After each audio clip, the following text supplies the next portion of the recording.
Boa noite. Boa noite. Comandante do Exército reclama da falta de apoio para intervenção no Rio. Para o general Vilas Boas, as autoridades locais não tomam medidas sociais necessárias. O rei dos ônibus no Rio confessa pagamento de propinas a políticos por 20 anos. Na Justiça, Jacó Barata propõe devolver mais de 80 milhões de reais ao Estado. Uma grande operação policial em todo o Brasil prende centenas de suspeitos por crimes. Entre as prioridades, envolvidos em feminicídio e violação da Lei Maria da Penha. Relatório aponta problemas no tratamento psiquiátrico em hospitais prisão paulistas. Segundo a pastoral carcerária, as internações se parecem com os antigos manicômios. Uma feira em São Paulo comprova o crescimento do mercado de bicicletas. Uma grande quantidade de marcas, modelos, equipamentos e novidades tecnológicas. E na série Cara de São Paulo, você vai conhecer um pequeno gênio de 8 anos. João Paulo já escreveu 2 livros e ganhou um concurso promovido pela NASA. O Jornal da Gazeta está no ar.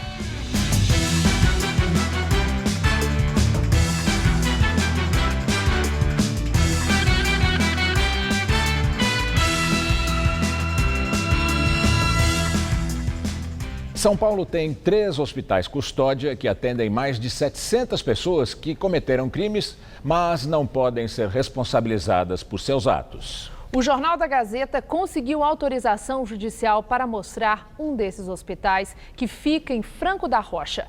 É a primeira vez que uma equipe de reportagem entra no local. Após 1 ano e meio de tratamento, esse homem ganhou a autorização para visitar a família no chamado processo de desinternação progressiva. Por ordem judicial, não podemos identificá-lo. Eu já saí 16 saidinha, não cometi erro nenhum lá fora, sempre obedeço minha mãe. Este homem também é paciente do hospital. Além de transtornos psiquiátricos, ele é dependente químico. Eu fui internado em clínicas também particulares, não resolveu, não adiantou nada. Saía, voltava a fazer uso de drogas e aqui faz 1 ano e 6 meses que eu estou limpo. O estado de São Paulo tem 3 hospitais de custódia e tratamento psiquiátrico. 2 aqui em Franco da Rocha, na região metropolitana da capital, e 1 em Taubaté, no Vale do Paraíba. Ao todo, são 738 pacientes. São pessoas que cometeram crimes, mas foram consideradas pela justiça incapazes de responder pelos atos. A saída definitiva desses pacientes só acontece após um laudo apontar que eles estão preparados para voltar a viver em sociedade. Não há um período estipulado para que isso aconteça. Segundo a pesquisadora do Grupo de Trabalho de Saúde Mental da Pastoral Carcerária ligada à Igreja Católica, a falta de perspectiva de alta gera internações semelhantes às que eram feitas em manicômios, instituições que foram extintas em 2001 após uma reforma psiquiátrica. Nos últimos 4 anos, esse grupo visitou semanalmente os hospitais recolhendo relatos de pacientes. O resultado desse trabalho foi o relatório Hospitais Prisão, Notas sobre os Manicômios Judiciários de São Paulo, que acaba de ser divulgado. A gente percebe uma repetição de pessoas que são mandadas para internação, tendo a possibilidade de tratamento em meio aberto, pessoas com crimes pequenos, como pequenos furtos ou mesmo tentativas de furtos. A gente vê pessoas que são mandadas para internação. A Secretaria de Administração Penitenciária, responsável pelos hospitais, contesta o relatório e pela primeira vez a Justiça autorizou a entrada de uma equipe de reportagem em um desses locais. No Hospital de Custódia e Tratamento Psiquiátrico 2 de Franco da Rocha, encontramos homens e mulheres em atividades esportivas, culturais e profissionais. Os pacientes daqui já estão sendo preparados para a saída do sistema. A diretora diz que todos são acompanhados por uma equipe multidisciplinar. Que o acompanhamento com a assistência social, com a psicologia, com a nutrição, acesso aos médicos psiquiatras, onde faz todo um acompanhamento. Não estão aqui esquecidos de maneira alguma. São críticas infundadas. A Polícia Federal prendeu hoje acusados de homicídio, feminicídio e descumprimento de medidas protetivas da Lei Maria da Penha em todo o país. Aproximadamente 6.000 policiais participaram da Operação Cronos, que teve até o fim da tarde mais de 1.000 presos. A todo momento, viaturas chegavam trazendo os presos. Foi assim durante todo o dia nas principais cidades de 16 estados e do Distrito Federal.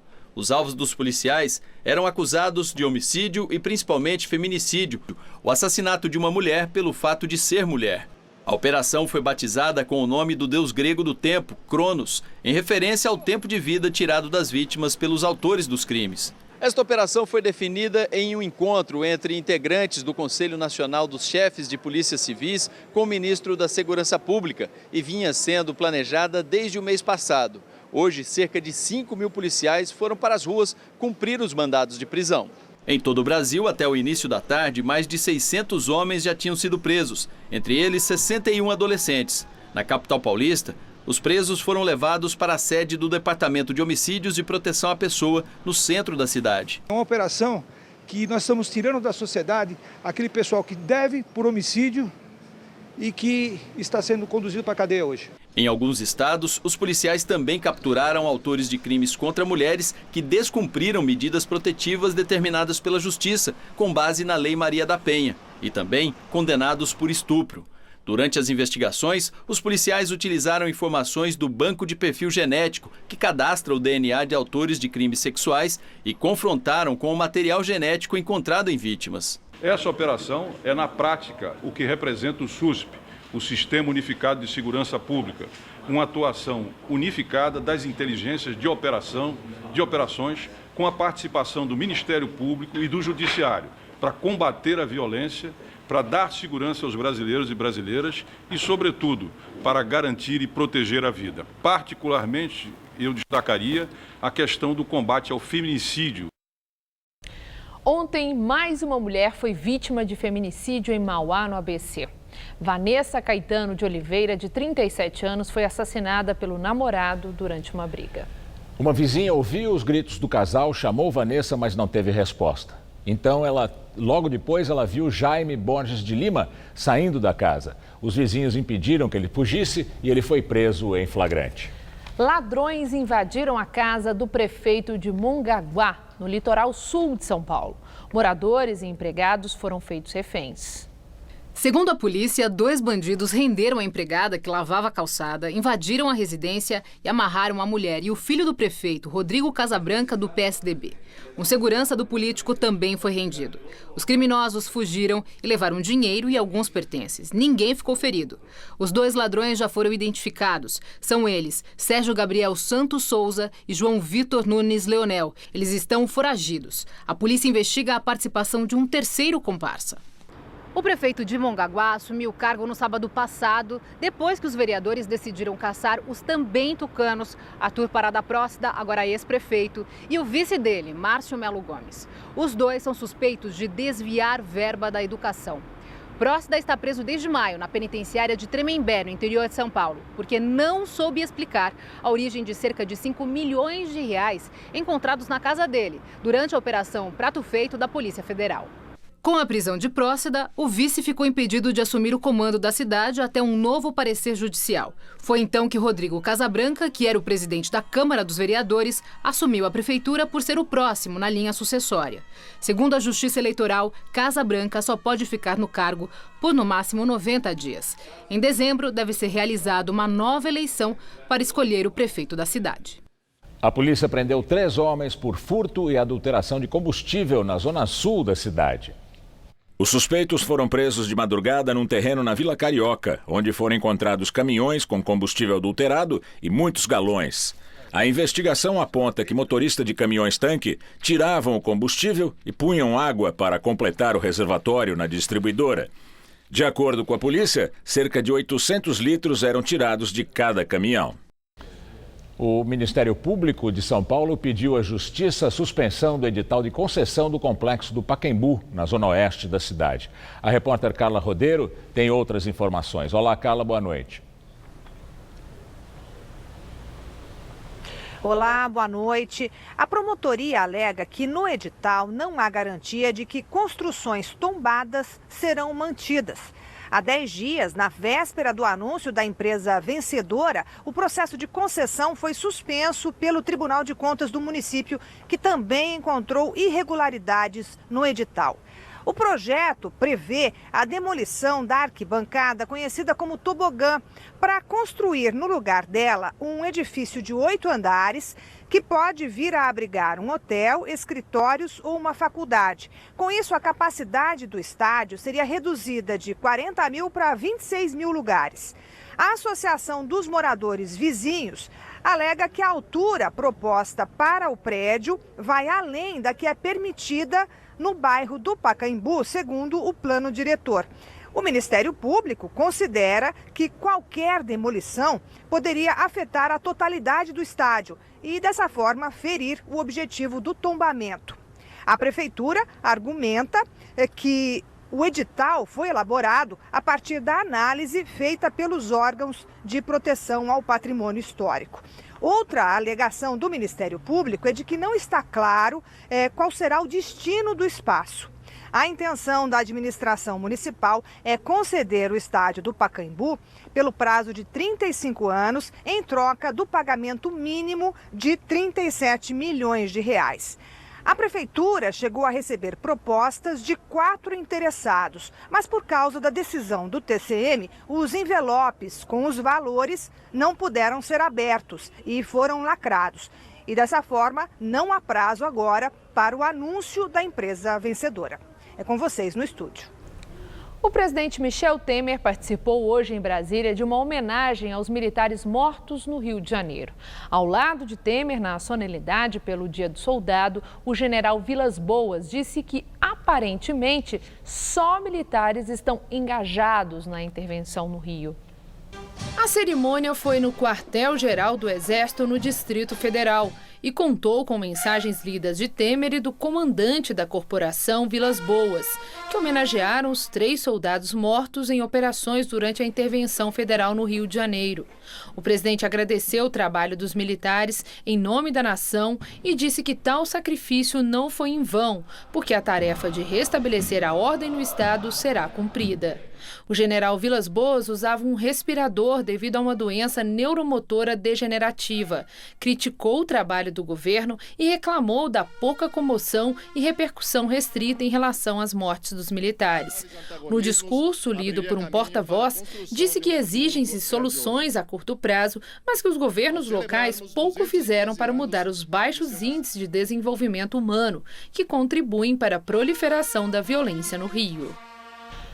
O governo do Rio reagiu às declarações do general. Em nota oficial, afirmou que desde que foi implantado o Gabinete da Intervenção Federal, o Estado, com suas forças de segurança, atua de forma integrada com as forças federais, atendendo todas as solicitações que lhes são feitas. O texto destaca ainda a criação do Fundo Estadual de Investimentos em ações de segurança pública e desenvolvimento financiado com recursos de royalties do pré-sal, que deve reunir 250 milhões até o fim do ano.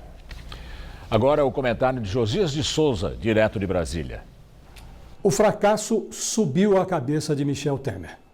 Numa cerimônia em homenagem ao Dia do Soldado, o presidente disse que os 3 soldados do Exército mortos em tiroteios no Complexo do Alemão não desceram à cova em vão, pois o seu governo cumprirá a tarefa imperiosa de recompor a ordem pública no Rio de Janeiro.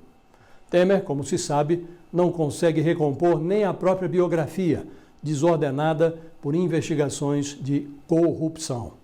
Decretada há 6 meses como uma jogada de mestre, a intervenção federal na segurança do Rio tornou-se um mico. Segundo o Datafolha, 71% da população do Rio leva o pé atrás. Desse total, 59% avaliam que a intervenção não fez a menor diferença no combate à violência. Outros 12% acham que a coisa piorou depois que Temer colocou sua genialidade política a serviço do Rio. Mais realista do que Temer, o comandante do Exército, o general Vilas Boas, lamentou que os militares sejam os únicos a se engajar de fato no esforço contra a violência.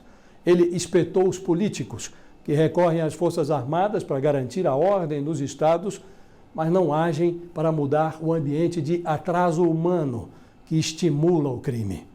A julgar pelo que se ouve na campanha presidencial, a coisa pode até piorar na área da segurança pública depois da troca do chefe do primeiro comando da capital, instalado no Palácio do Planalto. Boa noite. A defesa do ex-presidente Lula entrou com uma ação no Tribunal Superior Eleitoral para que emissoras de TV incluam nas suas coberturas a campanha presidencial do petista e da coligação O Povo Feliz de Novo. Os advogados afirmam que o princípio da legislação eleitoral no período de campanha é o da isonomia, o que deve garantir igualdade de condições na disputa eleitoral. Lula, que tem Fernando Haddad como candidato a vice na chapa, está preso desde abril em Curitiba, depois de ser condenado em segunda instância por corrupção passiva e lavagem de dinheiro, no caso do Triplex em Guarujá. O PT informou que também entrou com uma ação para que o TSE declare o direito de Lula conceder entrevistas de forma presencial ou por videoconferência.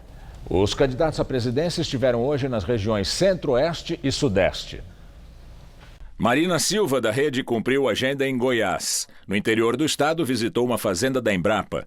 Disse que vai trabalhar para o Brasil ser o país de maior agricultura rentável e sustentável do mundo. No Twitter, a candidata criticou as propostas do adversário Jair Bolsonaro. Disse que as ideias do concorrente merecem ir para a latrina da história.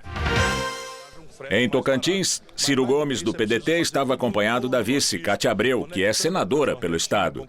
O pedetista disse que o PT explora a boa-fé do povo com a candidatura do ex-presidente Lula. Ele também criticou Bolsonaro. Afirmou que o candidato do PSL não representa nenhuma proposta e que fala o que as pessoas querem ouvir. Geraldo Alckmin, do PSDB, esteve em Minas Gerais. O tucano minimizou os baixos índices nas pesquisas eleitorais. Afirmou que a campanha está apenas começando e garantiu que vai estar no segundo turno.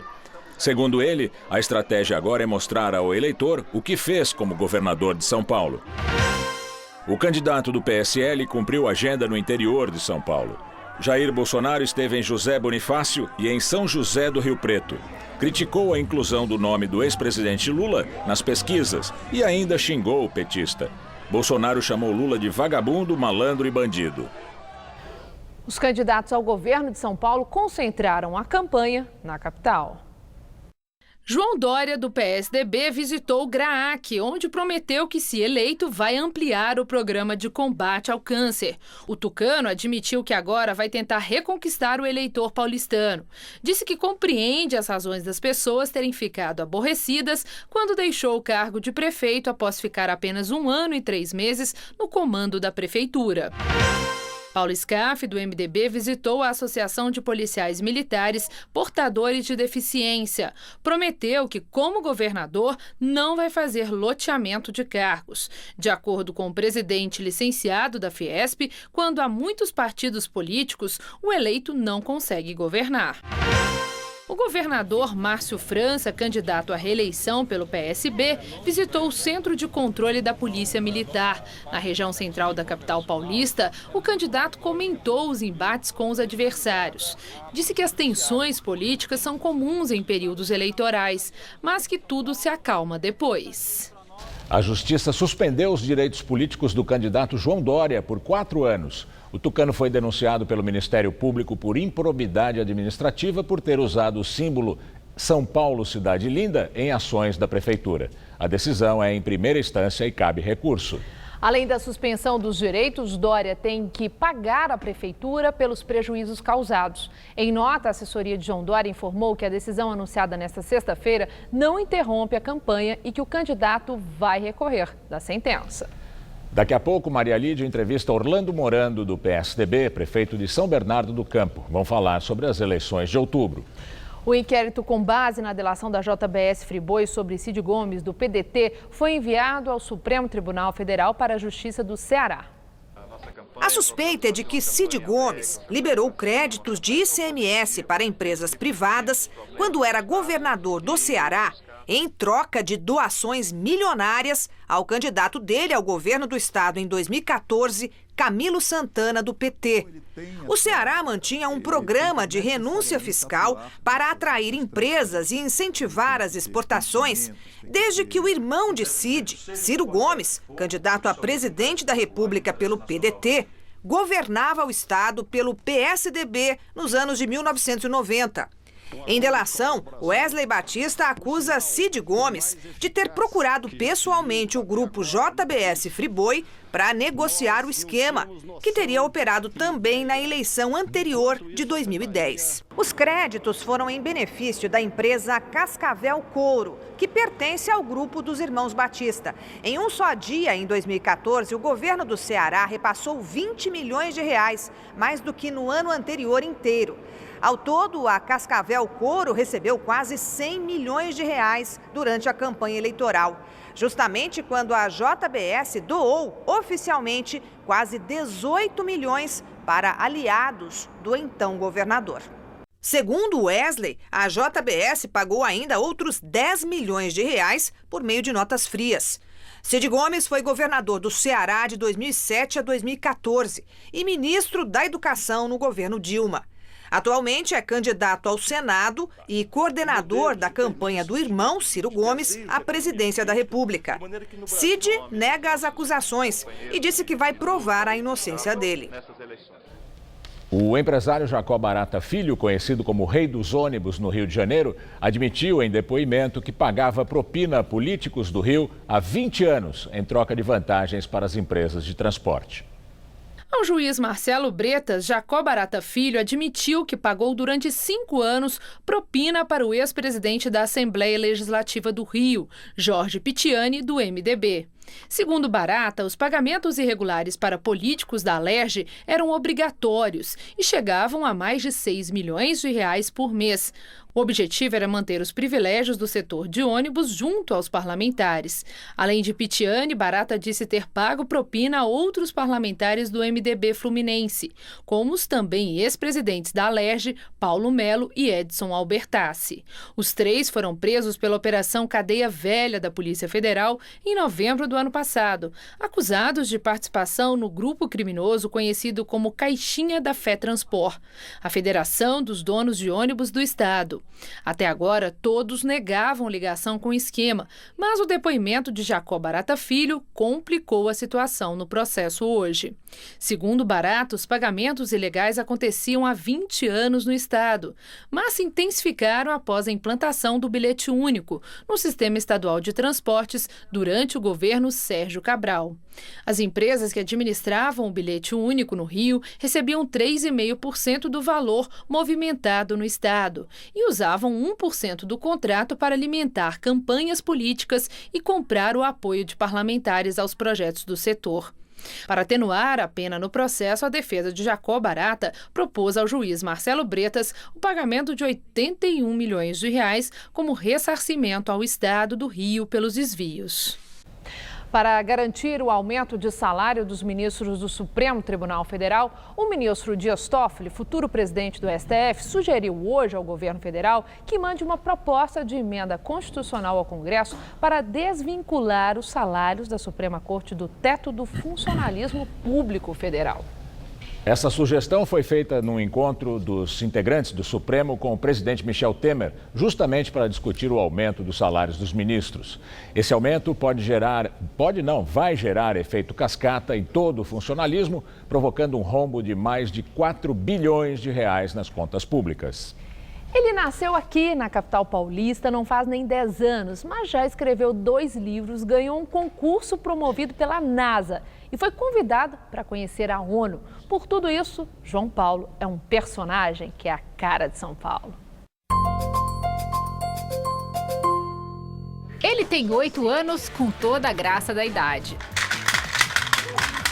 Um menino dos super-heróis e das super-naves espaciais. Acho que tem mais planetas com vida, né? Porque é um para milhões, bilhões de universos. Para um planeta com vida, não. O interesse pelos assuntos do espaço apareceu bem cedo. Com 5 para 6 anos, ele resolveu contar uma história e os pais estimularam. O primeiro livro foi escrito em português e inglês, já que João Paulo foi alfabetizado nas 2 línguas. No mundo da Lua e dos planetas, o tornou o autor bilíngue mais jovem do mundo pelo Guinness Book, o livro dos recordes. Naquele ano, em 2016, foi entrevistado pelo Jornal da Gazeta e conheceu os bastidores da TV. Tá bom.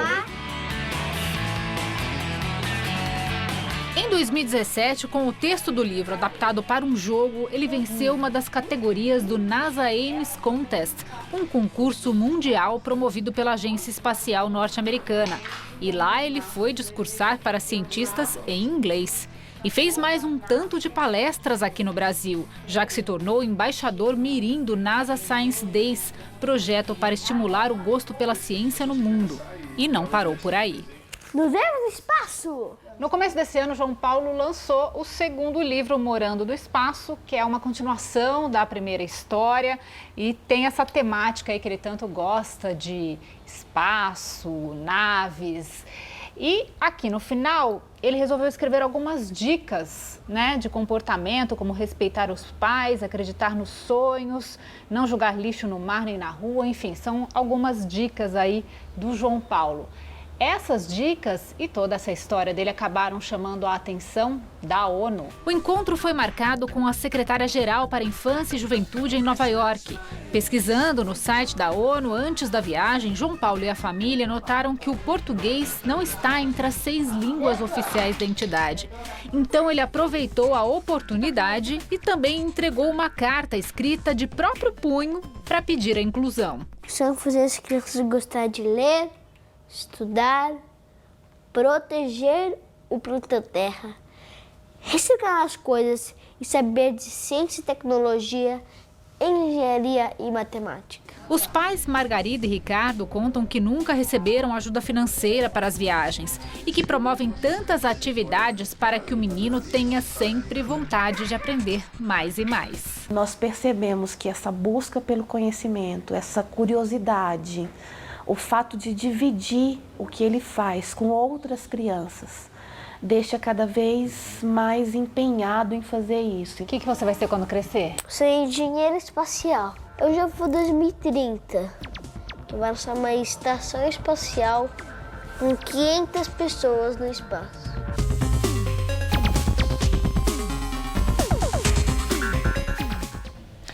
Na Argentina, apoiadores da ex-presidente Cristina Kirchner protestaram contra as buscas na casa dela feitas ontem em Buenos Aires.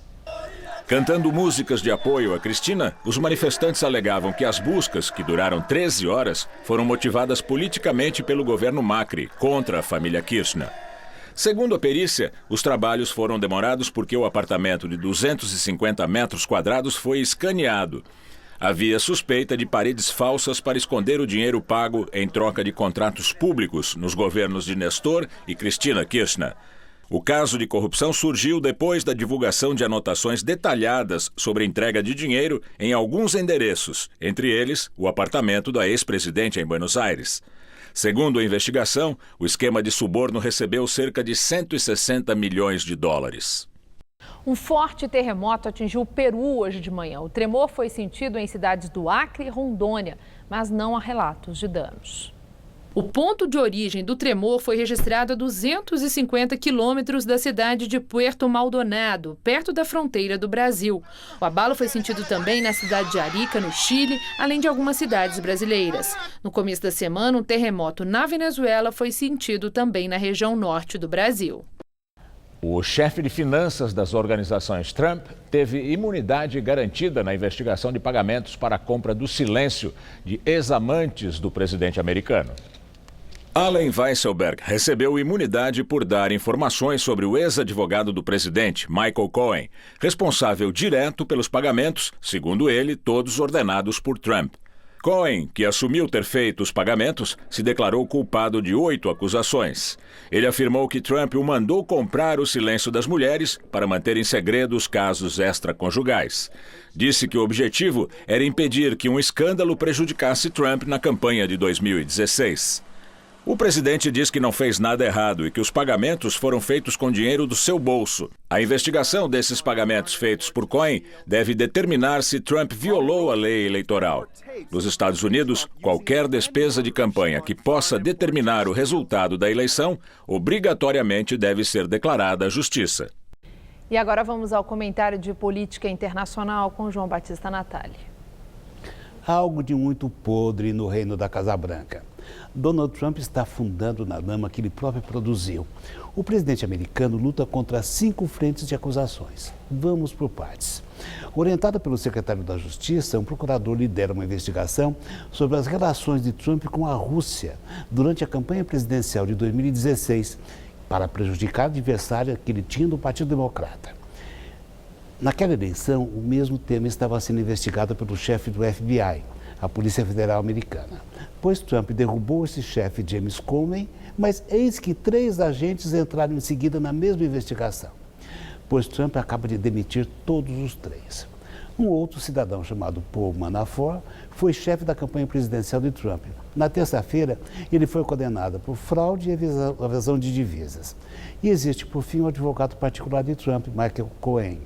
Ele está fazendo delação premiada e compromete o presidente com a compra do silêncio de 2 prostitutas que podem ter sido pagas com dinheiro da campanha eleitoral. Isso não se faz, é um crime muito grave. Cercado por todas essas bombas que explodem ao mesmo tempo, Trump tenta desqualificar aqueles que o acusam e minar a credibilidade do judiciário. É um comportamento irresponsável e infantil. Para Trump, pouco importam as instituições, desde que ele se livre do inferno que se meteu. Hoje, a BBC, que é a bíblia inglesa do jornalismo partidário, publicou um roteiro para o impeachment de Donald Trump. Ainda não chegamos a esse ponto. Os eleitores americanos renovam em novembro a Câmara dos Deputados e metade do Senado. O impeachment é um fantasma que começará a circular se os republicanos perderem o controle das 2 casas ou se perceberem que foram prejudicados pela política ruim, pela personalidade ególatra e pela leviandade moral desse presidente. É assim que o mundo gira. Boa noite. A família do senador americano John McCain anunciou que ele vai suspender o tratamento contra câncer no cérebro. Ele já avisou que não quer, de jeito nenhum, que o presidente Trump vá ao seu enterro. O câncer de McCain foi diagnosticado no ano passado. A família tomou a decisão de interromper o tratamento médico devido ao avanço da doença e à idade dele. John McCain, senador pelo estado do Arizona, disputou a Casa Branca contra Barack Obama em 2008.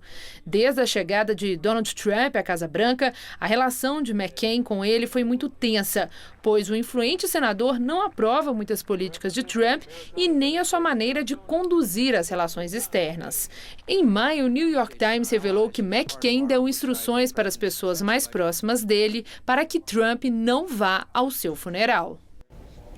Chegou hoje aqui em São Paulo o Festival Bike Brasil. Os visitantes vão poder testar os modelos que estão chegando no mercado.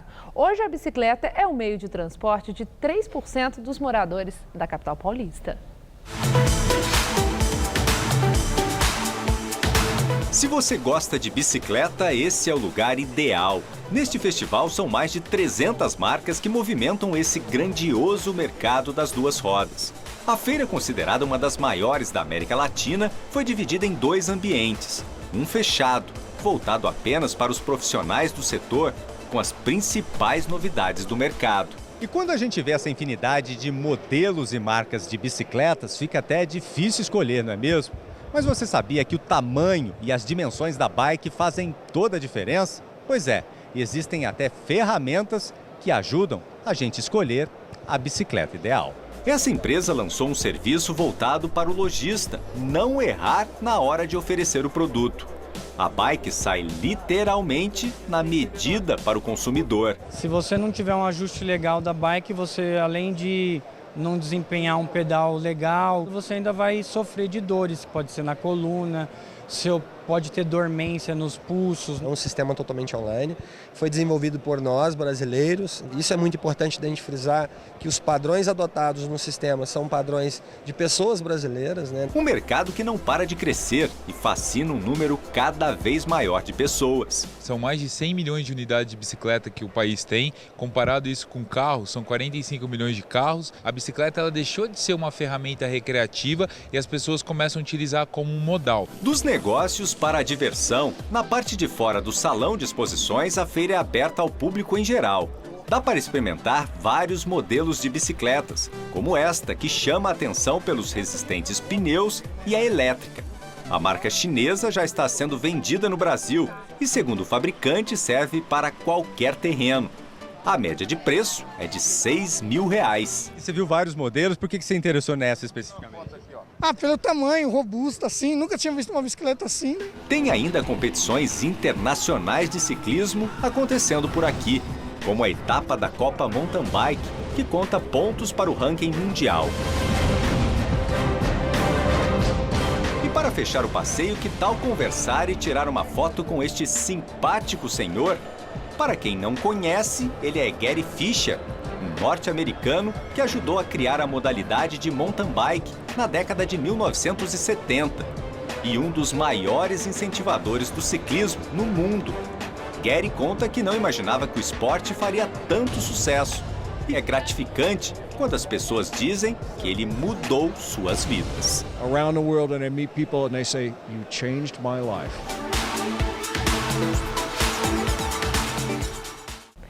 O Festival Bike Brasil vai até domingo no São Paulo Expo Center, na Rodovia dos Imigrantes. O horário para lojistas é da 1 da tarde às 9 da noite, para os visitantes das 10 da manhã às 7 da noite. Os ingressos custam R$20. Fez um calorão hoje à tarde aqui em São Paulo. A máxima chegou aos 31 graus. Só que esse calor, na verdade, vem anunciando uma nova onda de frio que chega nesse fim de semana. Mariana Armentano traz os detalhes da previsão.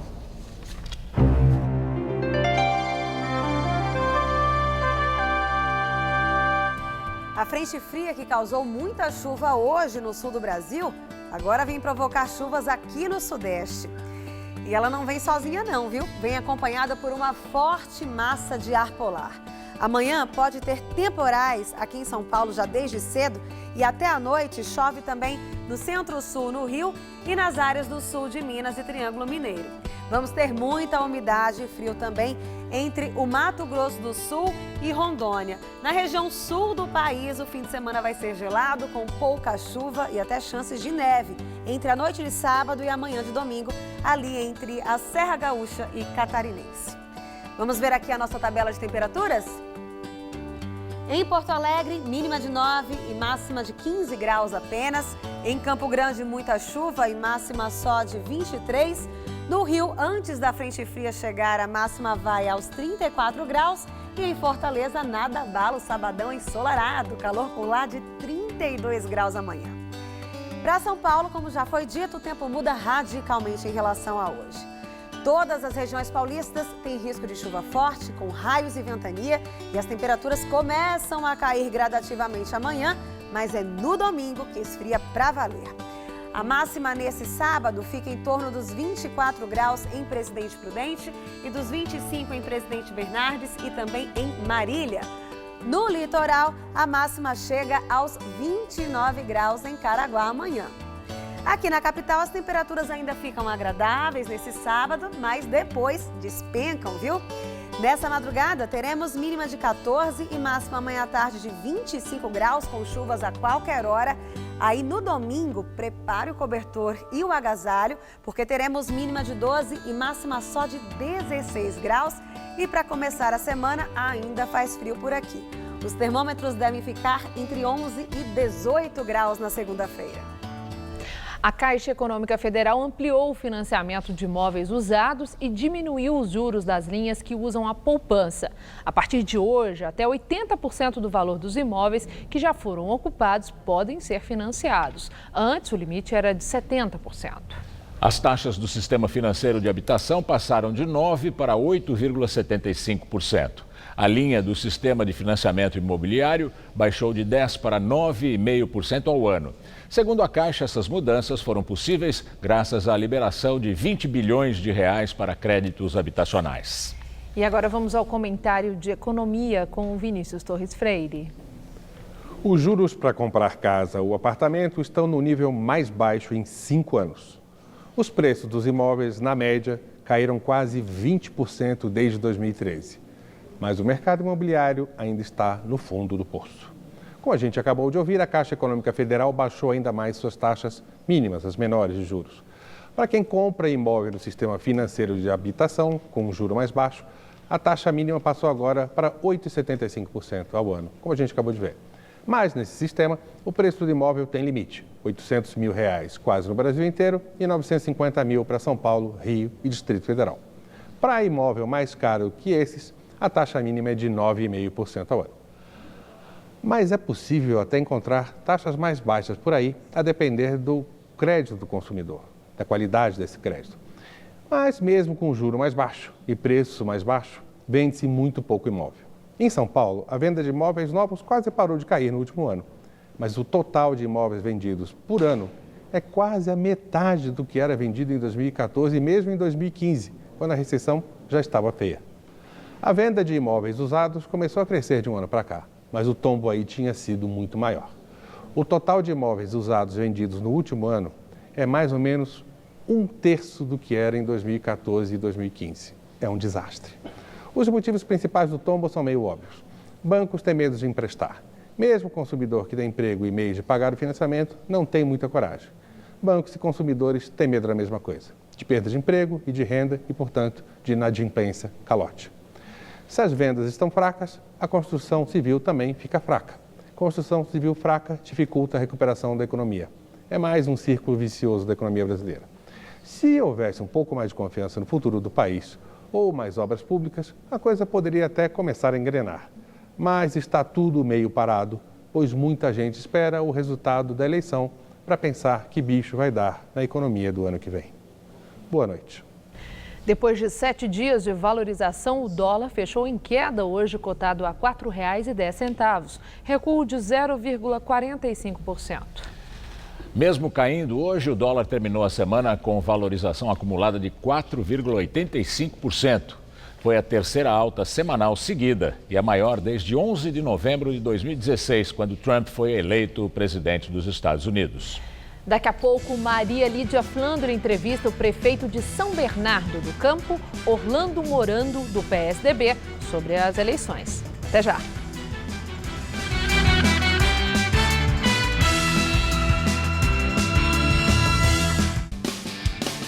Neste domingo, o time do Mesa está completo e repleto de humor. Beto Hora agita a roda com comentários hilários da rodada. E Roque Júnior analisa lances com o olhar preciso de um craque. E ainda, o clima esquenta na Libertadores. Confira a preparação dos clubes para os confrontos de volta das oitavas de final. Mesa Redonda, neste domingo, 21h. Eu sempre reaproveito a água da chuva para lavar o quintal. Eu aprendi a ler o hidrômetro para detectar qualquer vazamento na empresa. Aqui, a gente mantém a piscina coberta com a lona para evitar evaporar. É assim, com mais consciência, que todos os paulistas estão unidos para evitar cada gota de desperdício. Porque paulista não desperdiça tempo, nem oportunidades e muito menos água. Economize água. Sabesp. Eles eternizaram grandes histórias. Eles imortalizaram atores e atrizes. Eles serviram de inspiração para milhares de novos cineastas.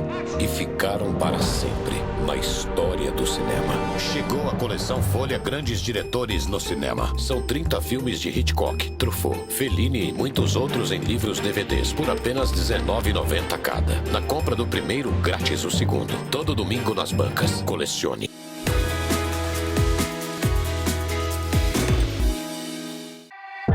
De escrever a sua própria história? Que tal dirigir a sua própria vida? Então corre pra cá, que a sua hora chegou. Bem-vindo ao Universo Casper, um lugar certo para você pensar, criar e questionar. Na Casper, razão e emoção se unem para fazer diferente, fazer melhor.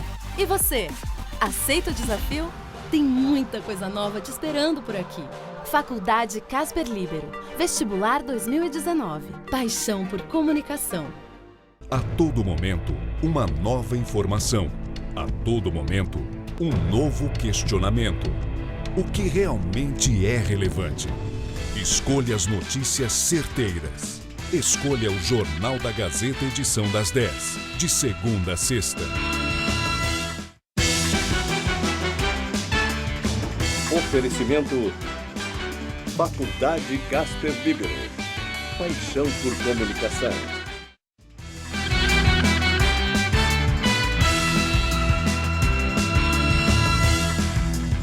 O desempenho eleitoral do PSDB é o tema da entrevista do dia com Maria Lídia Flandre.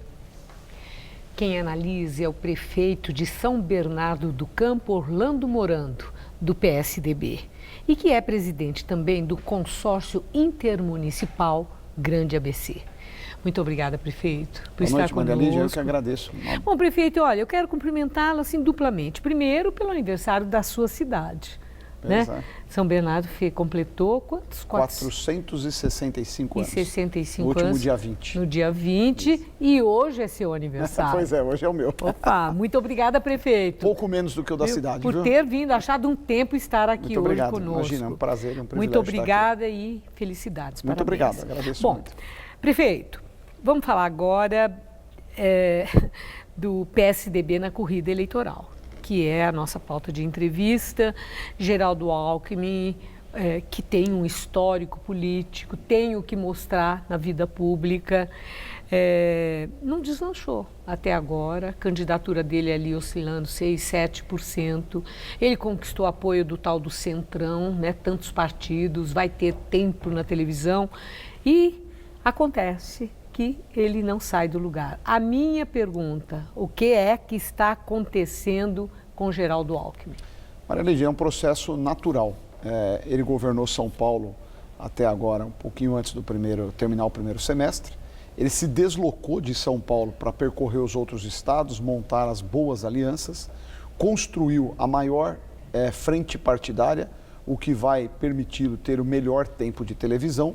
O PSDB do Geraldo Alckmin, nós teremos candidatos, se não do partido, da nossa coligação em todos os estados, feito que não ocorreu em eleições anteriores, porque a coalizão partidária era muito menor. Entrando o tempo de televisão, eu não tenho a menor dúvida que é um processo rápido o crescimento do Geraldo Alckmin, porque é muito simples, você mede as pesquisas e olha o número de abstenções, é muito alto. As pessoas não se tocaram. Quer dizer, abstenção não, de nulos, e mesmo os nulos e brancos. Se você sair aqui, descer na Paulista e perguntar para as pessoas de campanha, tem gente que não sabe que tem eleição esse ano. Porque o processo eleitoral está distante. Agora que vocês dia 31 começaram a pautar o assunto, eu estava assistindo aqui o jornal, vocês já estão pondo o dia dos candidatos na televisão, aqui para o governo de São Paulo. Quer dizer, a campanha está na rua, dia 31 vai para a TV. É isso aí. A campanha, na verdade, começa com a TV. Quando você tem o horário eleitoral e principalmente os spots, que são os comerciais curtos, o horário eleitoral, sejamos aqui honestos, a audiência é muito baixa. Agora, essa aliança que Alckmin conquistou com os tais partidos que compõem o chamado Centrão, de verdade, ele teve esse ganho do tempo, ele é o primeiro maior tempo para a campanha eleitoral. E era tudo que todos os candidatos queriam. Muito bem. Esse Centrão é confiável, Orlando Morando? Porque a gente fica vendo notícias, aí fulano de tal, do partido tal, do Centrão, já está aliado a candidato ligado ao PT em 4 estados. Hoje mesmo, a tarde inteira, rolou que Bolsonaro está flertando com o Centrão e que está sendo correspondido. A pergunta é, dá para confiar nessa gente? Olha, Lídia, o modelo brasileiro eleitoral, infelizmente, é desse jeito. Você, primeiro, não é correto um país que tem 35 partidos. Isso é uma vergonha. A ausência da reforma política impõe aos candidatos que tenham que ter este tipo de tratativa para poder viabilizar uma boa campanha. É natural que, pontualmente, você, por uma conveniência do momento, do Estado, você não tenha tanta incidência. Agora, qual é o fato? O Geraldo Alckmin estará em todos os estados pela televisão, em rede nacional e com os candidatos a governador, com os candidatos a senadores. Mas é a minha pergunta, o Centrão é confiável? Lídia, o ser humano trai na sua conveniência, tá certo? O que é confiável é o tempo de televisão que ele adquiriu. Agora, pessoas podem trair. Os partidos estarão aliados, estão na convenção e vai possibilitar o Geraldo ter uma grande campanha que o PSDB nunca teve. Nós nunca, nas últimas 4 eleições, tivemos uma eleição para o PSDB com uma frente partidária do tamanho que foi colocado agora para o nosso presidenciável Geraldo Alckmin. Bom, agora, prefeito, o jeito de ser de Geraldo Alckmin. Hoje mesmo, a notícia de que ele teria trocado as pessoas do comando da campanha nas redes sociais, que ele resiste a isso, que pode ser modernidade demais para ele, e o jeito muito contido que ele se manteve nos debates que já aconteceram em televisão, quando os adversários não estavam contidos e mais assertivos para cima dele também. Essa estratégia do Alckmin se manter dessa forma, contido, ponderado, o candidato do equilíbrio, pelo resultado das pesquisas de preferência de voto, essa estratégia pode estar sendo desastrosa? O Geraldo Alckmin, ele não transforma a eleição num cenário teatral. O Alckmin é desse jeito, sereno, contido, e foi assim que ele governou bem São Paulo por 4 vezes. O Brasil, Maria Lídia, precisa de tranquilidade, estabilidade. Esses falastrões que estão se posicionando, isso não leva seriedade nenhuma. Quem é falastrão? Você pega Ciro Gomes, Bolsonaro, é um monte de mentira colocado na TV que o tempo de televisão, o horário eleitoral vai mostrar claramente. Um dizendo que vai distribuir arma, quer armar o povo, tudo mentira. Você tem um Congresso, o Congresso barra isso, não permite. Então, o Geraldo leva a seriedade, a estabilidade e a tranquilidade que o país precisa. Eu acredito veemente que ao chegar o horário de TV, o governador Alckmin, nosso presidenciável, vai levar a tranquilidade que o Brasil precisa. Bom, eu tenho conversado muito e entrevistado aqui no Jornal da Gazeta também, no programa Hora do Voto, analistas políticos, né, que estão aí muito atentos às muitas variáveis que compõem o nosso cenário político eleitoral. E é interessante que a maioria não acha que é o jeito mesmo do Alckmin, assim, mais sereno, mais contido, que ele não sobe o tom, etc. Mas o que ele representa, que pode e não estar ainda sendo entendido pelo eleitor, que ele significa a continuidade. Quando nas pesquisas que mostram anseios, aparece anseio por mudança e que isso pode ser a trava para o candidato Geraldo Alckmin. Alckmin tem como convencer o eleitor que ele não será mais do mesmo? Com certeza. Ele é a mudança feita com responsabilidade. Não vai ficar negociando o ministério. Ele fez, a prova está aqui no governo de São Paulo. Ele não loteou o governo por apoio partidário. Não fará isso. Cargos técnicos. Mas ele teve o apoio do Centrão e o Centrão vai querer ministérios. É natural que neste governo... E vai, né? Com certeza. E vai, só que vai o critério. Eu fui deputado com o Alckmin. Lá o partido não chega e diz, eu quero este nome. Começa que você tem que indicar vários nomes. A escolha é sempre do Alckmin. E detalhe, com direito a veto e pedir uma nova lista. Então, o Alckmin é a mudança, só que é uma mudança feita com responsabilidade. Maria Lídia, você pega os demais... Que mudança eles podem oferecer a não ser falsos discursos? Agora, são discursos que empolgam. Ele vai bem para a torcida. Eu tenho traduzido que estas pesquisas de hoje é aquele rapaz que está procurando uma namorada. Enquanto ele não decidiu apresentar para a família, ele dá a mão e anda com qualquer uma. Na hora de casar, e o voto é o casamento, ele vai querer escolher com responsabilidade. Então, o processo vai iniciar ainda. O Alckmin vai levar as melhores propostas e, mais do que isso, ele é o único que tem uma vitrine para mostrar. Qual dos demais candidatos tem uma vitrine para mostrar? O Alckmin foi governador de São Paulo, melhorou o sistema viário, melhorou saúde, melhorou... Nós temos os melhores indicativos de segurança pública. Bom, se comparado tudo bem. Com outros estados. Não, daqui a pouco o senhor está fazendo campanha, hein? Não é isso? Não. Vamos lá. Aqui, o que vamos ainda fazer... Isso é uma reflexão.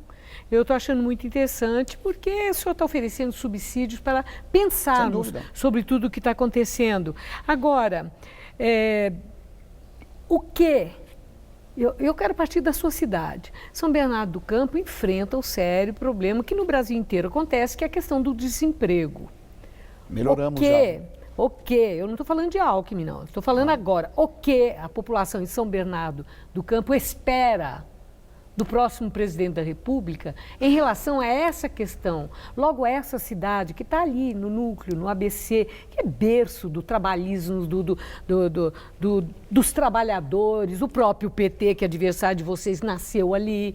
Tudo isso que é muito emblemática a figura do trabalhador. É incrível São Bernardo estar peitando o desemprego.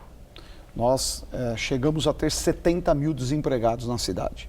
Hoje já diminuímos, desde janeiro deste ano, o CAGED é positivo em São Bernardo. O que esperar do próximo presidente as reformas, sanar isso? Maria Lídia, quem aquece a economia é o sistema financeiro. Hoje você não tem segurança. Então é difícil o crédito para você financiar carro, financiar caminhão, construção civil. Ao colocar as reformas, o Brasil reconquista a confiança do mercado internacional. Os candidatos querem esconder a reforma da Previdência. O próximo presidente da República tem a obrigação de fazer a reforma da Previdência. Se não fizer, o Brasil estoura. E o que nós vamos ouvir? Eu já ouvi candidato falando que vai mudar a reforma trabalhista, que foi aprovado, um avanço. Trouxe segurança jurídica para os trabalhadores e para os empregadores. Então, o que nós temos que esperar do próximo candidato? Que tenha coragem de defender aquilo que é necessário do próximo presidente, que é necessário ter as reformas. O Brasil ficará ingovernável se o próximo presidente não fizer as reformas. E tem que começar pela reforma da Previdência. Agora, os oportunistas vão esconder isso, porque é impopular defender a reforma da Previdência. Mais impopular é ter 13 milhões de desempregados, que é o que o Brasil tem hoje. Eu agradeço muito. Muito obrigado. Sua entrevista, muito obrigado, uma boa noite. Boa noite, Maria Lídia, muito obrigado a todos. Gamberini. O governo espanhol ordenou hoje a remoção dos restos mortais do ditador Francisco Franco do mausoléu fascista que ele mesmo construiu. O governo vai consultar a família do ditador Francisco Franco, que vai ter 15 dias para decidir onde devem ser enterrados os restos mortais dele. Caso não tenha resposta, vai escolher o local.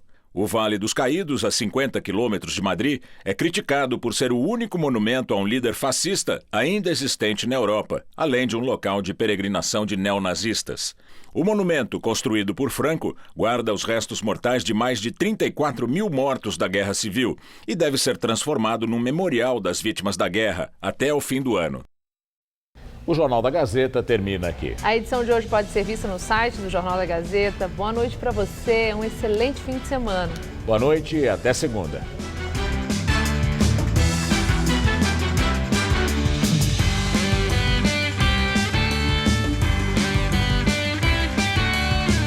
Neste domingo, 11 da noite, em Hora do Voto, Maria Lídia entrevista o candidato à presidência da República pelo Novo, João Amoedo.